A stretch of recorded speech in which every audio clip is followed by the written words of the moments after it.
Welcome. These are the rules and expectations of conduct for a rational debate. So as we go through these, I'll ask you to consider these two why questions. Firstly, how often or how widely do you think these rules are being followed in our society? And secondly, how widely do you think they should be? So if you're in charge of the world, would you apply these rules to all areas? For example, would Parliament be part of it? Would television debates be following these rules? And would advertisements be following these rules? Or would you limit it to certain areas? So the learning intention for this activity is simply for you to consider the relevance of these 12 rules to the world, and also for you to be aware of these 12 rules and how closely they're followed either in a language analysis piece or for you to prepare for a debate to complete. The success criteria is for you to be aware of these and be able to apply them to the setting you're looking at, be it a debate, language analysis, or a piece of advertising. So with these principles, I'll just go through them very briefly and very casually off the top of my head, and there'll be a more detailed description over my shoulder for you to read and pause if you don't understand. It'll be rephrased a number of times there. So the first principle is fallibility. So going into reading an argument or going into taking part in a debate, you're admitting to yourself that you are fallible, that you make errors, that you make mistakes, that your evidence might not be perfect, though you've done your best efforts to make it so, and also that fellow debater may also make errors, and you give them the benefit of the doubt, that you are fallible and so are they. Principle 2 is truth-seeking. Going into a debate or listening to a debate or reading a piece of writing, you are seeking the truth. You're trying to work out what is the best outcome for this particular argument, and what is the debate trying to show, and also whether it's true or false, and whether it can be proved or disproved. Principle 3 is clarity. You will try your very utmost best to be clear and concise, and to not speak overly quickly or to use overly impressive language to confuse your audience or your competition. Principle 4 is the burden of proof, and this simply means that if you're putting forward an argument, then it's up to you to lay out some proof that can then either be proven or disproven based on the proof that you provide. It's not sufficient to simply say, I don't believe you, or I disagree without any support or any proof to back this up. Principle 5 is charity. You will be charitable. People misspeak, people make mistakes, people make errors, people exaggerate, get nervous, and so on. So what you're going to do is you're going to consider this.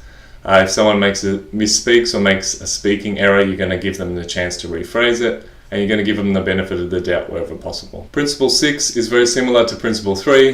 This one's structural clarity though. So our society generally believes in a certain structure for a piece of debating to follow or an argument to follow, basically the same as an essay: intro, conclusion, 3 main points, typically paragraph 3 or section 3 being a rebuttal. So keeping this in mind, you're going to try and follow this socially acceptable structure to make it as clear as possible to your audience and to your competition what your arguments are and what they mean. Principle 7 is relevance, and this simply means you will try and keep things as relevant as possible. So you won't bring in unnecessary attacks, you won't bring in any personal information of your competition or of the people that you're disagreeing with.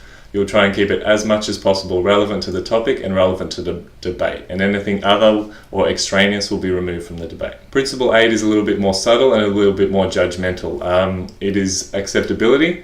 And it's written in the text that basically acceptability means that you will present arguments and ideas and reasons that would generally be acceptable to a reasonable and logical person in society. Now it's up to you to define what that is and explain what sort of person you're targeting with this, but basically you're going to try your best to provide acceptable information wherever possible, which may mean following a certain form of citation or providing citations for your evidence wherever possible, and doing your utmost to make it acceptable to your audience. Principle 9 is sufficiency. So essentially you're going to provide sufficient information to support all of your points wherever possible, and provide evidence that is reputable, actually believable, rather than small scale or all the aspects of research that we expect to be used in a reasonable debate. Principle 10 is rebuttal, and this just means prior to going into a debate or prior to writing a piece of language analysis or an argument, that you will consider what the likely rebuttals to your piece will be, and you'll try and address as many of those in your speech or your piece of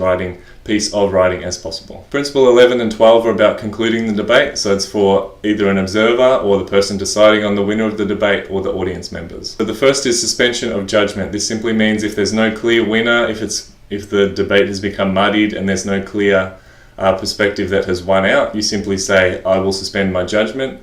You don't call it a draw, you don't say who won, you don't say who lost, you simply suspend your judgment until a later date. And the final principle is resolution. So wherever possible, you will resolve the debate if possible. So if the previous principle is not met, and there is a clear winner and a clear viewpoint that wins out, in your opinion, then you will resolve the debate and pass it to the winner and inform the loser that they are on the losing side of the debate. So I want you to pause here and explain to me the two why questions. How widely do you think these rules are being followed in our society? And secondly, how widely do you think they should be applied in our society?